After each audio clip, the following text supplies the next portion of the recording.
Okay. Next one is, this one was a very popular news. Indians and Pakistanis are stranded. In fact, today's update, which I saw, it was 1,500 Pakistanis. I don't know why they are targeting Pakistanis, but it seems a total of 678 Pakistani citizens and 140 Indians were denied entry into India. Then a previous article was 180 visitors stuck in airport. Now, people are asking me, oh, Loy, what is this? Why are they being racist? See, the thing is pretty simple. You come to UAE, if you come to UAE or any country in the world, if you don't have money, nobody wants you. Okay? They don't want people who are coming there with no money. In fact, in these reports, they're saying that you can't apply for a job on a tourist visa. You couldn't hunt for a job on a visit visa or a tourist visa. Okay? So it's not newly enforced.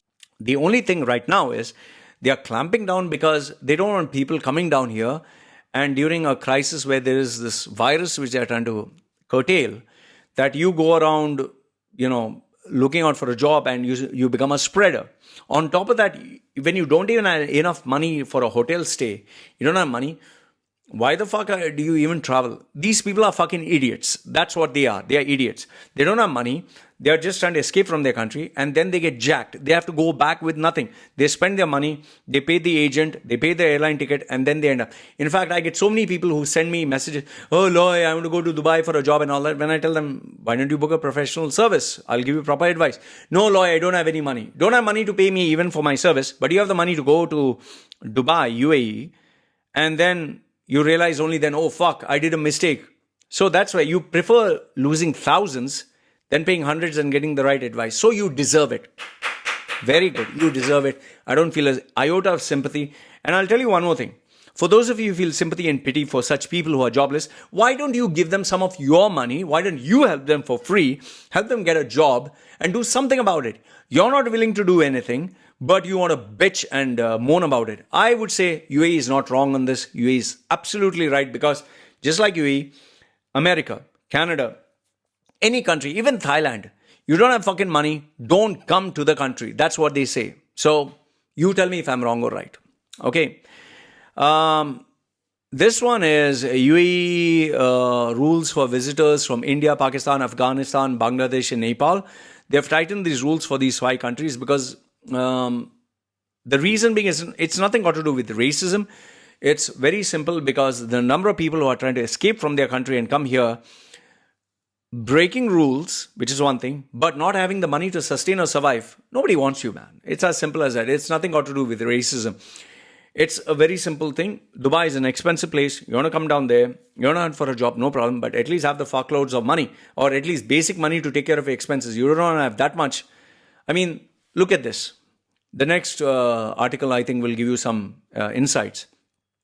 Homeless migrants sleep beneath the Dubai skyscraper as COVID unemployment crisis bites them.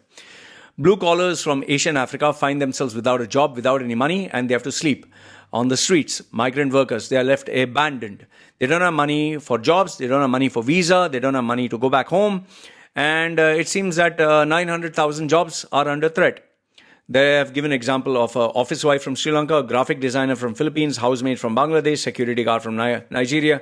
They're going to the embassy. Even the embassy says they cannot help them. So this is the problem. This is what happens in the end. So for those of you who are saying, oh, law, they should be nice. No, nobody wants to fucking be nice to people who can't take care of themselves. Nobody cares. So if you are bitching and moaning about this, why don't you give them money from your bank account and take care of them? You don't want to do it, then shut the fuck up. It's as simple as that. Next news. Okay, 3,936 or 4,000 bachelors have been kicked out of their houses in Sharjah. Notice to 169 houses because they were violating house rules. Well, actually, this is an Emirati female, Sharjah female, Arab female. She called up His Highness, or she rather messaged His Highness Sheikh Dr. Sheikh Sultan Bil Mohammed Al Qasmi, who is the ruler of Sharjah, saying that she didn't feel very safe because a lot of laborers were there in Sharjah area. So, well, many people are like, oh, this is racism or this is bad. No, I would say that she's absolutely right, because most of these laborers, most of these poor people, they don't have money to even entertain themselves. They don't even have money to go get a shag. They are with men 24/7. They go to work, they come back home. Go to work, come back home. So then, as human beings, sexually, you have needs. And when those needs bottle up, you become mad. And how do I know this? Is because my ex-wife, she literally, when we divorced, she was staying in a building. One day when she was climbing up the stairs, one laborer, or I don't know, one or two, they grabbed her, molested her, like sexually attacked her. And she called me and she was crying her heart out because she was so afraid. So I understand what it goes through. In fact, if you go to some of these areas, a woman or a child goes alone, you can literally be, raped, molested, attacked. So I don't blame her. But what do I blame is the system whereby they don't give them any options. The question is where these guys will go. What will they do? What is the solution for this? This is the problem with the UAE. They just randomly have rules and just do whatever they want. So both the sides are to blame. On one side, yes, I understand the safety aspect. But on the other side, you need to provide a solution, not just kick people out. So that's what I have to say. You can let me know your thoughts. Next one, these are just basic, bits of news in terms of parking. UAE has become a very fine country. Now they will fine you for everything. You park behind a vehicle, it's 500 dirhams. Please don't obstruct vehicles, which was an old news, which I think about. In fact, one of the fines, which I totally agree with, is if you lock your children in the car, you'll be fined. Please fine them almost 500,000. Please, I request you, fine them for leaving their children in a heated car where these children, poor thing, they die. In fact, the sad news was one small schoolboy who was left in a bus and he didn't know how to get out and he died out of overexhaustion. I mean, it breaks my heart to even think about this. And, in UAE, the heat is so terrible. Being locked up in a vehicle, I mean, you'll be cooked. So it was a small child. Anyway, next one is the Dubai Patrols Directorate of Abu Dhabi Police is placing stickers with QR codes on vehicles entering its emirate. Well, I think this is another way to keep a track of where do you go, when do you leave, when do you come back. I think it's a way to, conduct a surveillance, which I think is necessary, but it's a necessary evil. Here are a couple of news of good, bad, ugly. Let's start off with the good. Dubai government employee rejects 250,000 dirhams. Wow, that's a big amount of money. He rejects it when an Indian guy was trying to bribe him to do something illegal, that is illegal disposal of water load in a sewage treatment plant. 51-year-old Indian businessman, Indians are very good at all this, he tried to bribe the officer, but the officer rejected it. Very good. You have my respect. 250,000 is a big amount of money. I don't know how he said no to that, but I hope the UAE government rewards him and his family. So good on you, man.